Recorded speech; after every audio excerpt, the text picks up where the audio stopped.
Olá, no vídeo de hoje iremos abordar um pouco sobre o banco de dados NoSQL e para fazer essa abordagem iremos utilizar o SGBD MongoDB. Para início de conversa, já temos aqui no nosso primeiro slide, né, perguntando o que seria o NoSQL.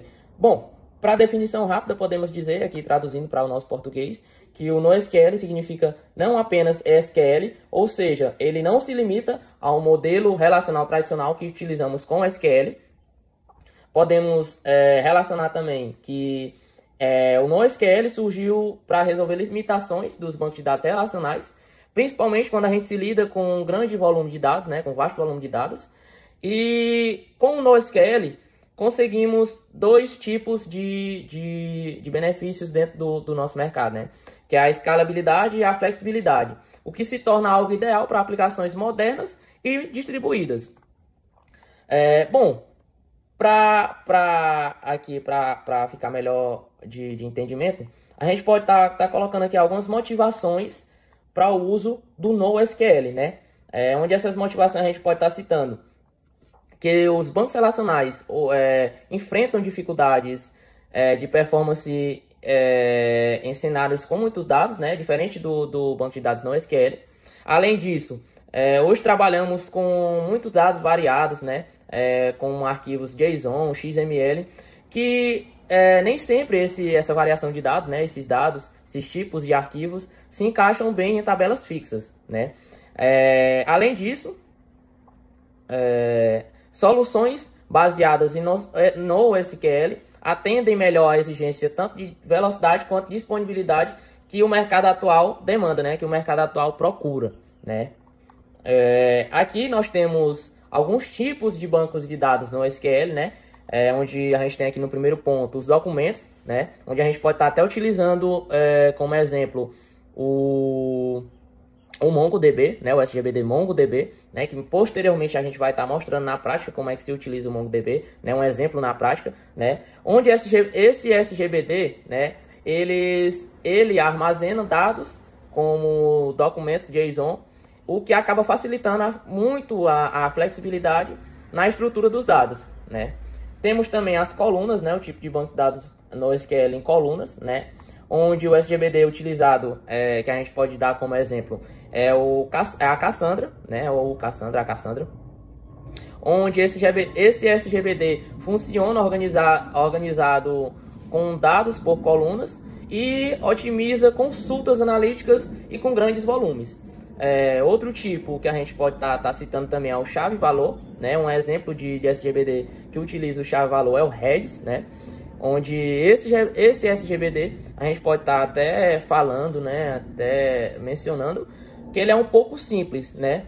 Onde cada dado ele é guardado por uma chave e que isso torna as buscas mais rápidas e mais diretas, né? Facilitando ali a questão das buscas, né?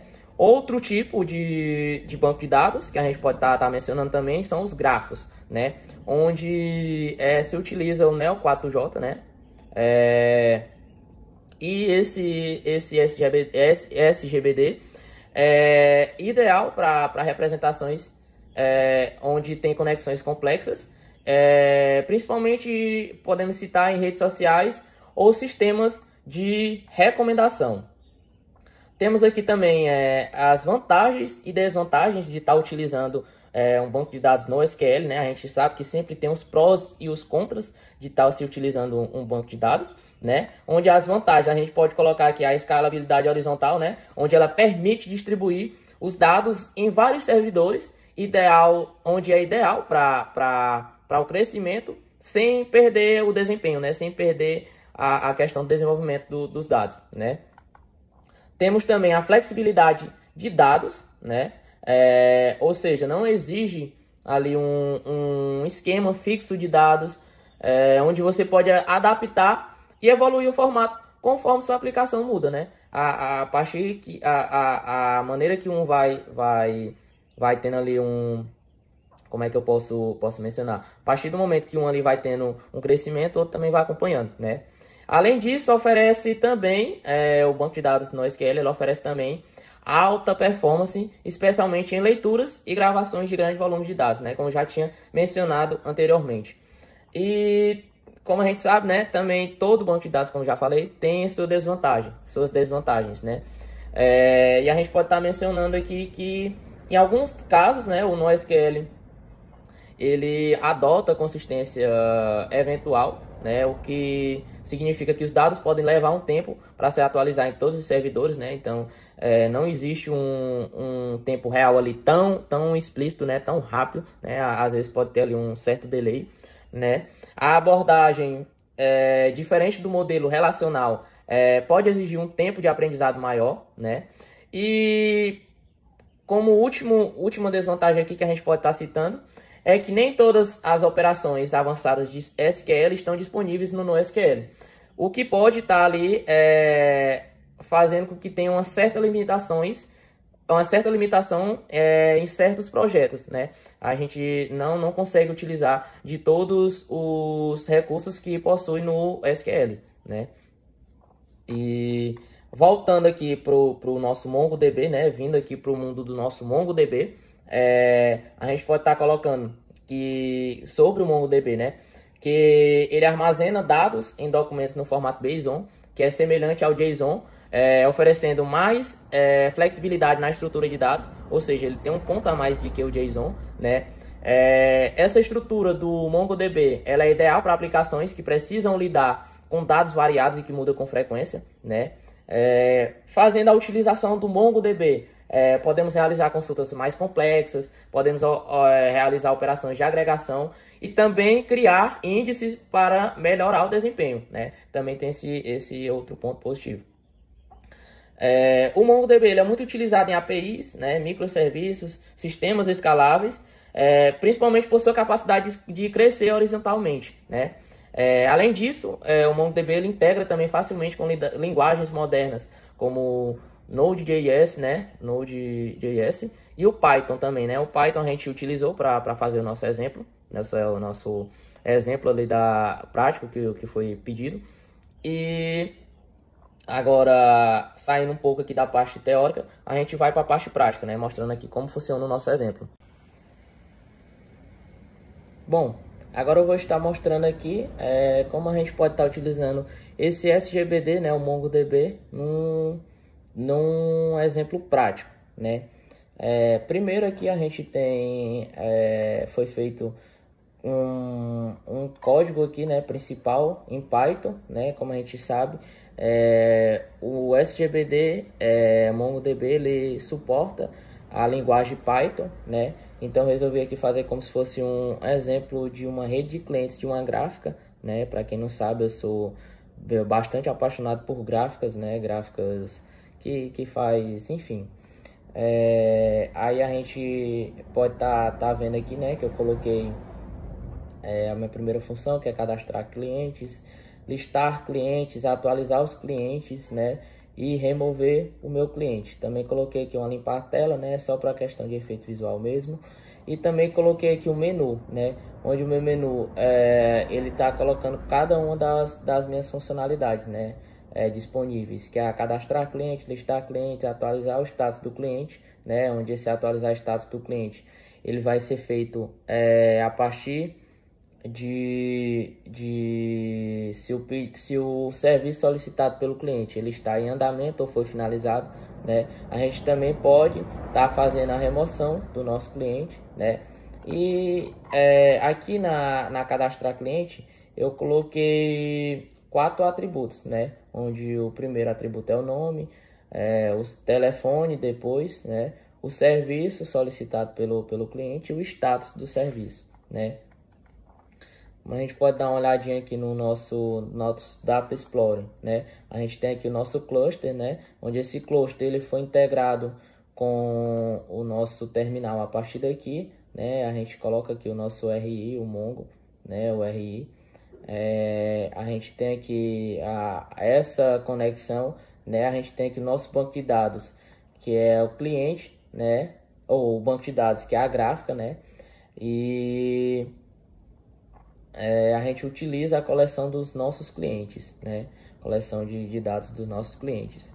A gente pode dar uma olhadinha aqui no Data Explorer, tá aqui a gráfica, né? O nosso banco de dados gráfica. E aqui a nossa coleção, né? Vai aparecer aqui que é os clientes, né? Tudo isso dentro do nosso cluster, né, que foi criado. Agora, para iniciarmos, vou aqui rodar o meu código, né? Executar o meu código. Meu código principal, no caso é esse, né? Opa, peraí.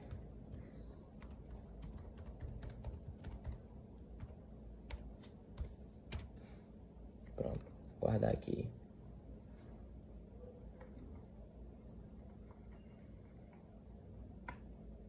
Pronto, abriu aqui o meu menu, né? Vou na primeira opção, cadastrar cliente, né? A gente pode cadastrar um cliente aqui, né? Colocar aqui Riquelme, colocar aqui telefone 899 222 3344, serviço solicitado, uma arte, e o status está em andamento. Pronto. A gente pode ver, a gente vai listar os clientes agora. Percebam que na minha fase de testes eu já havia cadastrado um cliente chamado Thiago, né? A gente vai listar aqui os meus clientes agora e a gente vai perceber que há o Thiago aqui, né? Já tinha deixado aqui. A gente tem aqui o nosso querido Thiago e o cliente aqui também, Riquelme, né? Agora a gente vai aqui no nosso Data Explorer ver se dentro de clientes consta esses dois clientes que foram cadastrados, né? Tanto o Riquelme, que a gente pode estar observando aqui que já está, né? Quanto o Thiago. Pronto. Agora a gente vai fazer uma atualização de status do cliente, né? Por exemplo, do Thiago, a gente pode estar colocando aqui que o serviço dele, a arte dele, né, que estava em andamento, foi atualizado para o status de finalizado, né? Eu vou aqui no meu menu, coloco aqui a opção 3, atualizar status do cliente, né? Pede aqui o meu ID do cliente, né? Vou aqui, copio o ID do cliente. Pá. Vou dar um Ctrl+C, Ctrl+V aqui. Novo status do pedido vai sair de em andamento para finalizado. Pronto. Cliente atualizado com sucesso. Vou listar aqui os meus clientes agora aqui. E a gente pode ver que a lista de clientes aqui, né? O nosso cliente Thiago, o seu status do serviço foi atualizado para finalizado. Vamos lá agora no nosso Data Explorer ver se realmente foi finalizado, né? Venham aqui para dar uma atualização nos meus documentos, né? Na minha página. Vamos esperar aqui atualizar. Pronto. A gente pode perceber que o status do serviço do Thiago, que estava em andamento, foi atualizado para finalizado, né? Agora, vamos aqui voltar no nosso menu. Eu quero remover o cliente Thiago, né? Já que o seu serviço já foi finalizado, vou fazer a remoção do Thiago e ver se lá dentro do meu Data Explorer se foi realmente removido do nosso banco de dados. Vou aqui remover cliente, volto lá no meu Data Explorer, busco novamente o ID do Thiago, né? Pego aqui o ID do Thiago, colo aqui e aqui já aparece a mensagenzinha de sucesso, né? Cliente removido com sucesso. Vou listar os meus clientes aqui novamente. Listei os meus clientes, a gente pode ver que só consta agora só o cliente Riquelme, né? E a gente vai dar uma atualização aqui novamente nos nossos documentos para ver se o cliente Thiago foi removido daqui. Pronto, como a gente pode perceber, agora só consta também aqui no nosso banco de dados o nosso cliente Riquelme, né? Onde o seu serviço ainda está com um status de andamento aqui, né? Pronto, volto aqui no meu menu. Agora, se eu quiser remover também o nosso cliente Riquelme, também é possível, né? A gente coloca aqui remover cliente, né? Opção 4. Pego aqui o ID do Riquelme. Pronto. Copiei aqui o ID do Riquelme. Vou aqui e colo. Pá. Cliente removido com sucesso. A gente vai fazer a listagem novamente, né? A gente pode perceber que aqui na lista de clientes não consta mais nenhum cliente, né? Já que o último que havia constando era o Riquelme, ele foi removido. A gente vem aqui no atualização dos nossos documentos para ver se o cliente Riquelme também foi removido do nosso banco de dados. E vamos ver. Também foi removido. Não consta nenhum cliente dentro do nosso Data Explorer aqui dentro no nosso banco de dados, né? E assim a gente pode estar finalizando aqui o nosso exemplo prático, né? Eu tenho certeza que há uma infinidade de exemplos que a gente poderia estar utilizando aqui, mostrando, né? O SGBD, o MongoDB, ele disponibiliza de diversas opções que você pode estar utilizando ele, né? Tanto da menos complexa até a mais complexa, né? Existe uma infinidade aí de opções, né? E espero que tenham gostado da minha explicação, tanto do NoSQL quanto da utilização aqui do MongoDB na prática, né? Fiquem com Deus e até a próxima.